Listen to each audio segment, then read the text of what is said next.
자, 저희 기자가 전해드린 것처럼 오늘 이 조국 혁신당 대표의 대법원 판결이 이제 나왔습니다.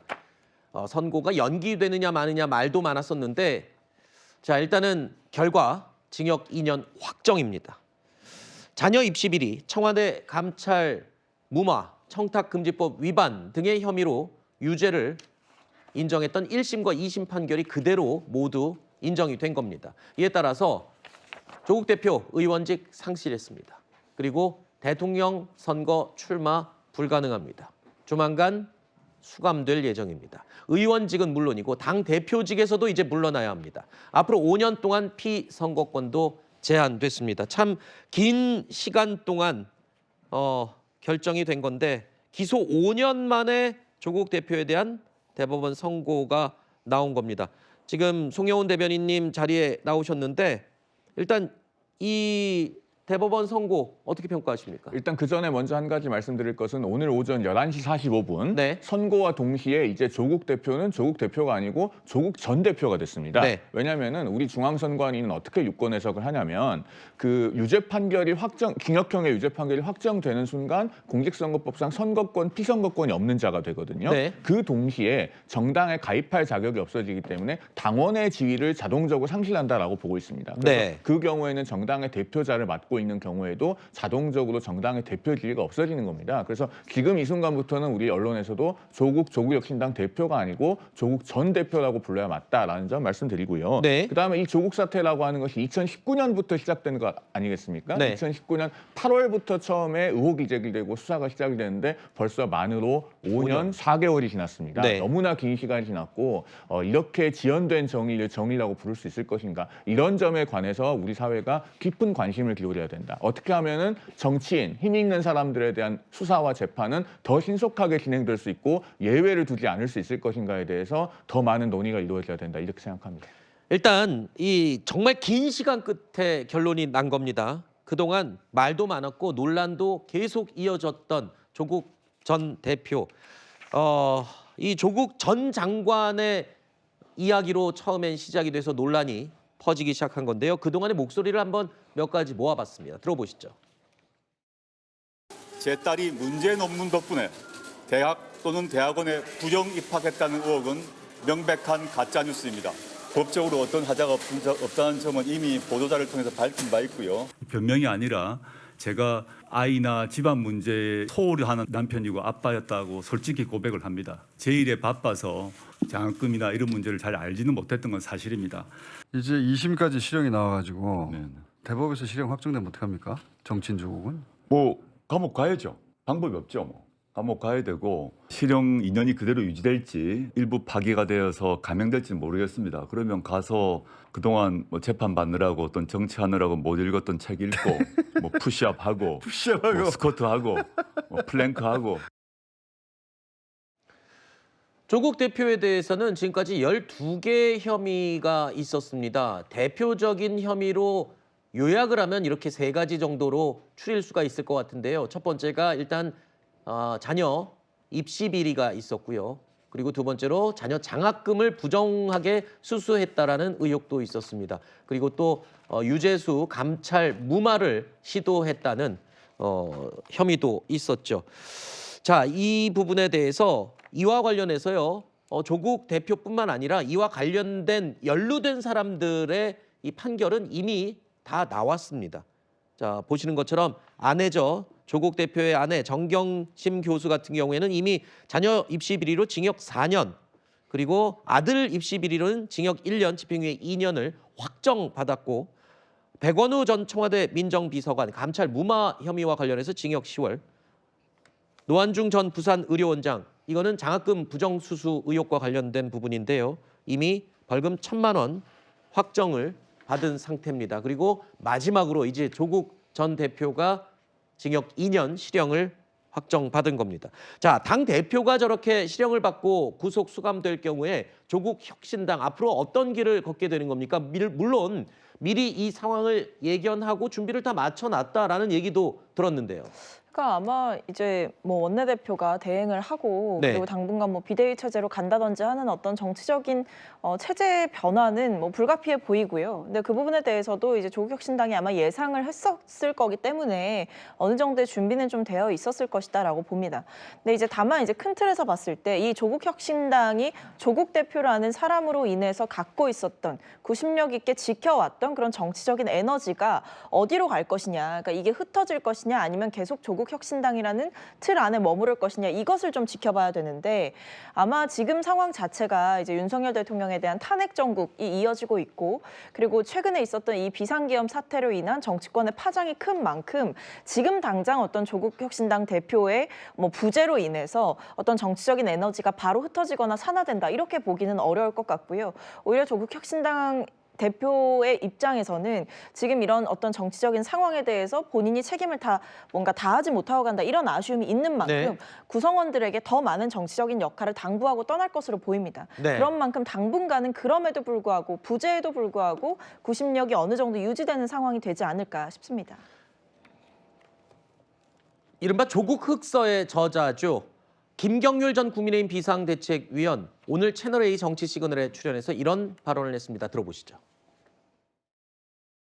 저는 뭐 본인이 이와 같은 탄핵 정국에서 계엄 정국에서 해야 할 일이 있으므로 선고를 미뤄달라 하는 말씀을 들었을 때 정말 처음부터 끝까지 조국답다 뭐 이런 생각을 했습니다. 저는 무난하게 1심, 2심의 결과가 확정되지 않을까 이렇게 예측합니다. 이거 가지고 기일을 연기한다 하면은 또 사법부 스스로가 지난 이재명 대표의 위증교사 사건 때에도 좀 망신, 이건 대법원 스스로 오물을 뒤집어 쓰는 그런 결과이다 이렇게 말씀드리고 싶습니다. 자, 조국 전 대표에 대한 징역 2년 실형 확정, 대법원의 결정이 그냥 개인의 결정으로 끝나는 게 아닙니다. 아까 제가 잠깐 언급했지만 이제 오는 토요일에 있을 대통령 탄핵안 표결과도 직접 연관이 돼 있습니다. 왜냐하면 의석수가 변동이 생기기 때문이죠. 조국 대표가 의원직을 상실합니다. 그러면서 국회 재적 의원 수가 300명에서 이제 299명으로 줄어듭니다. 하지만 3분의 2로 따졌을 때는 여전히 필요한 표수는 200명입니다.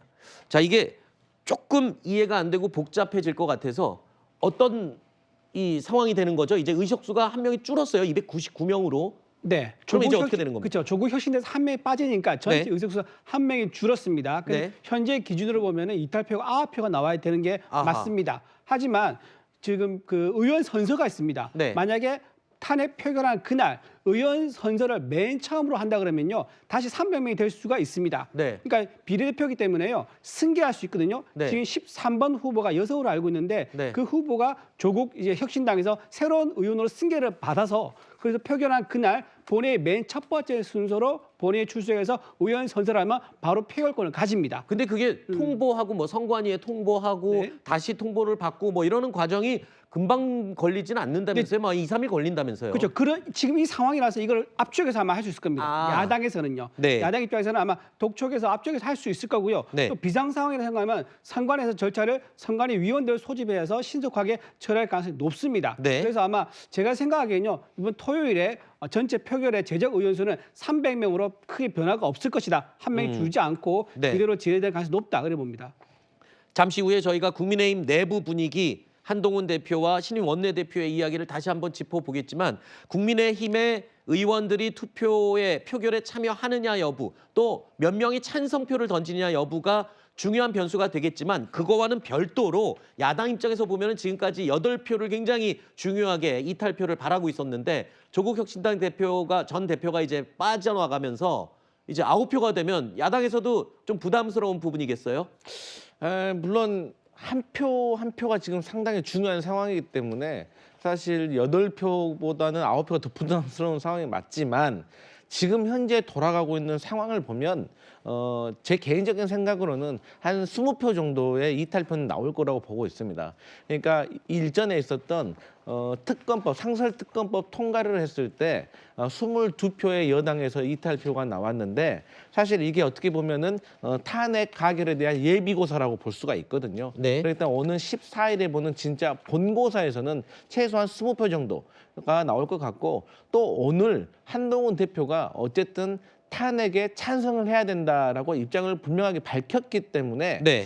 저는 자유투표 방식으로 투표에 들어간다고 하면 네. 무난하게 20표 정도는 나올 것 같고 네. 만약에 새로운 원내대표 선출에 의해서 투표 방식을 자유투표를 하지 않는다고 하더라도 저는 투표에 표결에 참여한 의원들이 있을 거라고 생각합니다. 네. 하나 또 궁금한 게 있습니다. 조국 전 대표가 법원에 요청을 했어요. 그러니까 내가 토요일 날 있을 탄핵안 표결에 참석을 해야 되기 때문에 선고를 좀 미뤄달라라는 의견을 개진한 바가 있는데 법원에서도 이 부분은 받아들이지 않은 것 같아요. 법원에서도 지금 연기를 하느냐 마냐 갖고 고심이 많았을 것 같아요. 부담도 컸을 것 같고요. 전혀 부담을 안 느꼈을 것으로 그래요? 저는 생각합니다. 왜냐하면 네. 그런 경우에요. 대법원이 선고기일을 정해놓고 그것을 연기하는 전례는 극히 희귀하거든요. 찾아볼 수가 없습니다. 그 조국 전 대표가 뭐 여러 가지 명분을 대긴 했습니다만은 그것이 결국에는 사법 절차의 관점에서는 피고인의 개인적 사정 아니겠습니까? 네. 국가적으로 중요한 그 사안이라고 하는 어떤 핑계를 댔지만은 그러면 예를 들어서 재벌 총수가 우리 회사에서 정말 중요한 이사회가 있으니 대법원 선고를 미뤄달라라고 하면 밀어줘야 됩니까? 그렇게 할 수는 없는 것이거든요. 네. 법은 만인 앞에 평등해야 되는 것이고 조국 피고인이 그런 사유를 주장했다고 한들 대법원이 애초부터 저는 고려 대상으로조차 삼지 않았을 것 같습니다.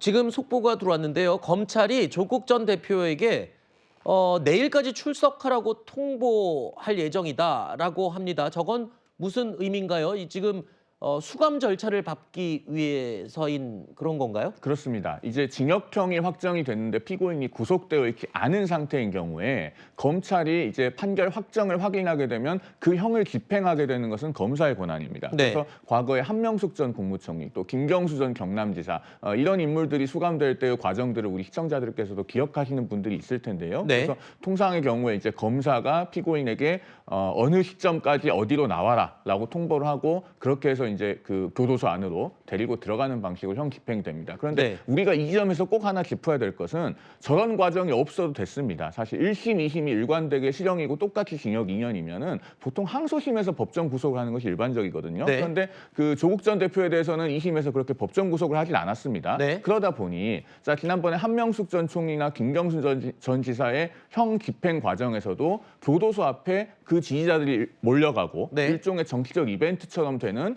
적절하지 않은 일이 발생했는데 이번에도 그런 상황이 재현될 것으로 보여서 사실은 이런 식의 그 사법 절차가 맞는 것인가에 대한 깊은 의문이 들기도 하는 그런 상황입니다. 그러면 수감 절차가 지금 설명을 상세히 해주셨는데 네.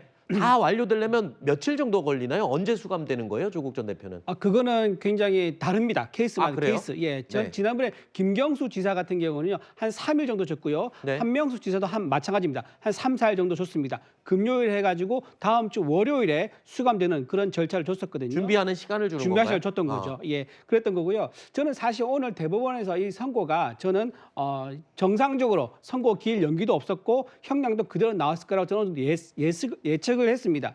왜냐하면요. 조국 대표가 2심에서 유죄가 나왔는데도 불구하고 반성은커녕 선거에 출마했습니다. 네. 선거에 출마해서 세비를 받으면서 국민 앞에서 공정히 말씀을 했습니다. 또 하나 본인이 방금 잠깐 그 방송에 나왔지만 감옥에 가서 본인은 운동한다 그랬거든요. 네.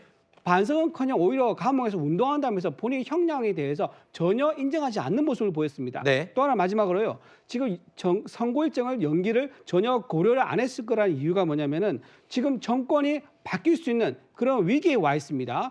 지금 이제 윤석열 대통령이 탄핵을 하든 하야라든 어떤 결과일지 모르겠지만 야당 입장에서는 이재명 대표가 대선에 출마해서 정권을 가져온다 그런 시나리오가 있는데요. 지금 만약에 대법원에서 그걸 고려해서 선고 기일을 많이 연기했다. 그러면은 이재명 대표의 지금 선거법 위반 선고가 지금 내년 2월 정으로 좀 예정되어 있습니다. 네. 1심에서 지금 1년을 받았었지요. 네. 집행유예도 받았었고요. 그래서 법원 입장에서는 정권 눈치를 보고 사법부가 불공정하게 진행된다. 이런 인상을 줄 수 있기 때문에 네. 아마 선고 기일 연기는 전혀 고려하지 않았을 것이다. 그래 봅니다. 자, 오늘 조국 전 대표 대법원에서 징역 2년이 확정이 됐죠. 이와 관련해서 조국혁신당에서도 입장이 발표됐습니다. 신장식 조국혁신당 비례대표 의원이 이렇게 밝혔군요. 우리는 오늘 조국 대표를 빼앗겼다. 그러면서 통탄이라는 말로도 심정이 표현이 다 되지 않는다라고 밝혔고요. 그러면서 조금 전에 우리가 나눴던 것과 관련된 이야기를 합니다. 조국을 과연 옥에 가두는 게 필요할 일이냐. 지금 워낙 조국 전 대표의 역할이 중차대하다. 왜 하필 지금 구속을 시키느냐라고 입장을 밝혔습니다. 그러면서 이번에 유죄가 확정된 혐의 내용과 관련해서도 입장을 밝혔는데요. 장학금이 부정 청탁물이냐? 라면서 이의 제기를 한 겁니다. 그러면서 사법 신뢰가 무너졌다. 이렇게 평가를 했습니다. 물론 자신의 당 대표 일이기 때문에 적극적인 입장 발표를 한 것이지만 과연 이 국민들이 들을 때는 어떻게 받아들일지 궁금하기도 합니다. 어떻게 들으셨어요?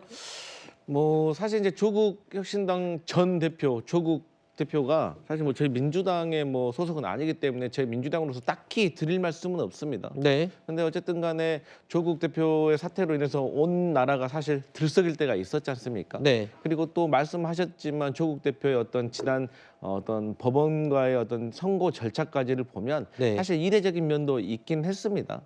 하지만 어쨌든 간에 법 앞에 성역이 없듯이 조국 대표도 결국에는 대법원까지 가서 유죄를 확정받았기 때문에 네. 여기에 대해서는 본인도 겸허하게 수용하는 자세를 가져야 하고 또 국민들 앞에서 또 속지 않는 모습도 좀 보여주는 것이 저는 정치인의 도리라고 생각을 합니다. 네. 조국 전 대표도 끝까지 그 본인의 혐의에 대해서는 억울하다라는 입장을 밝히고 징역 2년에 대해서도 끝까지 인정을 하지 않는 모습을 볼 수 있었는데 조국 혁신당 신장식 의원의 입장 발표 내용도 전혀 지금 대법원까지 확정된 내용을 받아들이지 않는 듯한 느낌이 듭니다. 그러니까요. 공당과 공당의 정치인이 해서는 안 될 발언들을 아주 후안무치하게 지금 공식적으로 하고 있다. 저는 이렇게 논평하고 싶습니다. 지금 그 조국 전 대표에 대한 이제 확정 판결은 1심, 2심 그리고 대법원까지 합하면 총 10명의 법관이 대법관을 포함해서 이 판결에 관여했습니다. 그러면은 10명의 재판관이 다 합의해서 일관되게 1, 2, 3심이 모두 유죄고 징역 2년이면요. 이건 더 이상 이견의 여지가 없는 겁니다. 공당으로서는 무조건 사법부의 판결을 수용하고 존중한 라고 논해야 맞는데 지금 여기에 대해서 무슨 조국 대표를 빼앗겼다는 등 조국 전 대표를 감옥에 가두는 게 필요한 일이냐는 등 이런 얘기를 한다는 것은 글쎄요. 국회의원으로서 일단 도저히 해서는 안 되는 발언이고 공당으로서의 어떤 그 최소한의 금도조차 저버린 것이다. 신장식 의원 같은 경우는 저것은 국회 윤리위 차원에서 검토되어야 될 정도의 발언이 아닌가 하는 생각이 듭니다. 네. 근데 판결은 존중한다라는 표현을 일단 맨 서두에 썼다라는 점을 말씀을 네. 드려야 될 것 같고요. 저도 이제 민주당 의원이 낸 입장문이 아니기 때문에 구체적으로 이제 말씀을 더 드리기는 좀 부적절한 것으로 생각이 됩니다만 어쨌든 그런 얘기를 하고 싶은 것 같아요. 지금 어떤 검찰의 수사의 모습 자체가 이 조국 대표와 관련된 사안에서 이 자녀의 장학금은 부정청탁의 결과물로 보면서 어떤 이 김건희 여사가 명품백을 받는 그 장면은 온 국민이 다 봤음에도 불구하고 그저 선물이었다, 감사의 표시였다 이런 식으로 수사가 마무리가 됐다라는 점, 그런 네. 검찰의 수사에 대한 이중잣대를 지적하면서 조국 혁신당의 존재의 의미를 다시 한번 이 본인들을 지지해준 지지자들에게 얘기를 하는 것 같아요. 이 맨 마지막 문단에 보면 그런 얘기가 있더라고요. 흔들림 없이 이제 조국 혁신당을 이끌어 가겠다라고 하면서 검찰 독재 정권을 조기 종식시키겠다. 이게 사실은 이제 조국 혁신당이 처음에 이 선거 운동하는 과정에서 많이 썼던 표현이거든요. 그래서 오히려 조국 대표의 어떤 이런 최종적인 판결이 나오고 결과적으로 이제 형이 집행되는 과정 가운데에서 아마 조국 혁신당은 검찰을 향한 메시지를 더 강하게 낼 것으로 생각됩니다. 네. 일단 오늘 특이한 게요. 조국 전 대표가 본인의 대법원 이 확정 판결이 되는 자리에 출석을 하지 않았어요. 본인이 출석을 하지 않아도 되는 건지 궁금하고 출석하지 않은 이유가 본인이 좀 이 결과에 대해서 이미 예측을 했기 때문일지도 궁금하네요. 대법원 상고심은 원래 불구속 피고인이 출석 의무가 없습니다. 아, 그래요? 출석하지 않아도 선고는 할 수 있어요. 네. 그래서 출석하지 않는 경우가 상당히 많이 있고 뭐 대부분이라고 해도 과언은 아니겠습니다. 그런데 네. 어쨌든 본인이 만약에 파기환송 가능성을 높게 봤다면 그 자리에서 파기환송 판결 선고받고 나오면서 언론과 또 국민 앞에서 스포트라이트를 받을 수 있는 그런 정치적 기회 아니겠습니까? 네. 그러면은 불출석했다는 것 자체가 본인의 운명이 어떻게 될지는 이미 예측을 예상하고 했다. 있었다라고 아하. 볼 수 있을 것 같습니다. 지금 저희 취재 기자가 현장에서 전달해온 내용을 보면요. 조국 전 대표 지금 본인의 판결을 모처에서 따로 방송을 통해 또는 이 매체를 통해서 확인을 했답니다. 그리고 오늘 본인의 입장을 밝히기 위해서 국회에 출석을 할 것이다 라고 입장을 지금 밝힌 것으로 알려지고 있습니다. 어떤 입장을 어떻게 얘기할지도 좀 궁금하네요. 예상을 해보면 어떤 얘기를 할까요? 뭐 조국 대표 입장에서는 뭐 제 개인적인 추측입니다만 네. 어쨌든 검찰 조사와 기소 이런 것에 대한 어떤 불평등함 그리고 성역이 없는 조사가 아니었다라는 것을 주장을 할 것 같고 거기에 당연히 우리 박성민 전 최고께서 말씀하셨지만 김건희 여사 명품백과 관련된 내용도 들어 있겠죠. 네. 근데 저는 개인적으로 그렇습니다. 이제 조국 대표와 관련된 자녀 입시, 자녀 장학금 부정 수수 얼마나 대한민국을 떠들썩하게 했습니까? 네. 사실 되게 애매한 부분도 있고 이해할 수 있는 부분도 저는 있다고 생각을 합니다. 하지만 이게 모든 국민에게 공감받을 수는 없다고 생각을 하거든요. 네. 어떻게 보면 있는 자와 없는 자 그리고 사회적으로 혜택을 받는 분과 못 받는 분들에 대한 어떤 괴리감과 허탈감을 느낄 수도 있는 부분이 저는 분명히 있었다고 생각을 하고 네. 뭐 유재수 전 시장, 전 부시장의 어떤 감찰 무마 같은 경우는 어쨌든 조사에 대한 권한이라든가 여러 가지 쟁점 사항이 있지만 어쨌든 자녀와 관련된 문제는 대한민국에서 상당히 뜨거운 감자이기 때문에 이런 것들에 대해서도 조국 대표가 한 번쯤은 국민들의 마음이 입장을 밝히면서 조국 전 대표의 역할이 이렇게 중차대한 시기에 왜 하필 저렇게 대법원에서 판결을 하냐라고 항변을 했거든요. 조국 전 대표의 역할이 중차대합니까? 지금 탄핵 표결과 관련된 그런 부분을 얘기하는 건가요? 안 그래도 지금 야당이 여당을 향해서 총공세를 펼치고 있잖아요. 신장식 의원이 그런 뉘앙스로 얘기를 한 것 같습니다. 네. 왜 하필 지금 이런 시기에 조국 대표에게 유죄를 선고하느냐 이 얘기 같은데요. 사실은 그 앞뒤가 다릅니다. 대법원에서 먼저 조국 대표에 대한 선고 날을 정했고요. 네. 그 이후에 계엄이 아하. 발표가 됐습니다. 네. 그래서 선우가 전혀 다르기 때문에요. 지금 상황과 관계없이 조국 대표의 선고는 예정대로 진행이 되었다. 그 말씀드리고요. 그다음 신장식 의원이 지금 조국 전 대표에 대해서 장학금 때문에 이렇게 들어갈 일인가 이런 식으로 되게 압축해서 한 가지 이유만 드는데요. 사실 그렇지 않습니다. 이분이 감찰 무마 업무 방해도 했었고요. 그다음에 여러 개 7가지 넘는 그런 각종 경력 증명서를 위조했습니다. 사문서 위조, 공문서 위조, 굉장히 공무원으로서는 결격 사유가 된 거죠. 그렇게 위조를 했던 혐의 등등이 있었기 때문에 이번에 유죄 판결 받았던 말씀을 드리고요. 조국 혁신당은 태생부터가 원래 1인 정당 비슷하게 조국의 전 대표한테 굉장히 의존하는 그런 정당으로 출발을 했습니다. 그래서 지금 조국 대표가 빠지게 되면은 과연 그 조국 혁신당이 스스로 자강할 수 있느냐 이것도 문제가 되는데요. 아마도 민주당이 흡수될 가능성 그것도 배제할 수 없습니다. 왜냐하면 모든 비례대표들은요 나중에 정치를 시작하게 되면 바로 하게 된 자기의 어떤 그 압박감이 뭐냐면은 당의 위원장을 받고 싶어 합니다. 그래서 조국 혁신당은 12명의 비례의원들이 있는데요. 모두 다 현재 상태로는 당협을 받을 수 없기 때문에 민주당에 흡수되어서 당협을 받고 싶은 아마 그런 것도 있을 겁니다. 그래서 조국 혁신당이 앞으로 운명이 민주당에 흡수되느냐 이것도 중요한 포인트가 될 것 같습니다. 알겠습니다. 자, 조국 전 대표, 조국 혁신당의 전 대표 대법원에서 본인이 받았던 12개 혐의 관련해서 1심, 2심과 같은 2년 실형을 확정 판결받았다는 소식 여기까지 이야기해 보도록 하고요.